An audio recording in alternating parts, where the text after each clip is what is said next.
Bismillahirrahmanirrahim.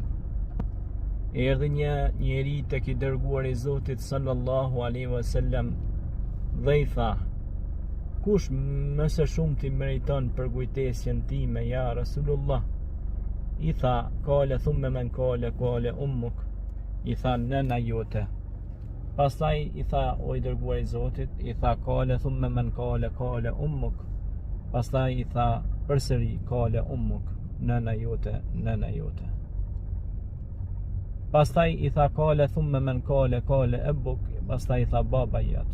Pra pas 3 herë që I tha nëna jote, pra meriton kujdesin dhe ti duhet kujdesesh për nënën tënde, I tha të 4-ën herë për babën.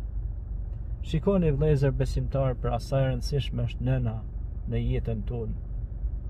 Ajo e cila të mbajti mund pas mundi në barkun e saj 9 muaj, rrezikoi jetën e saj dhe pasi të lindi u kujdes për shëndetin tënd, që ti të ecje, të mos kishje ftohje, të mos rrezikohesh nga smundjet e ndryshme. Pra, ishte nëna që vazhdimisht kujdesej për ty si fëmijë. Ti u rrite, u bëre burr apo u bëre grua, e përsëri nëna ka mendjen tek ti se ti a je I sigurt, a je I rahat, a ke për të ngrënë, a ke për të pirë. Dhe nëna deri në momentet e fundit të jetës së saj bashkë me babain, derisa t'i mbyllin syt, gjithmonë mendojnë se a është mirë djali im, a është mirë vajza ime.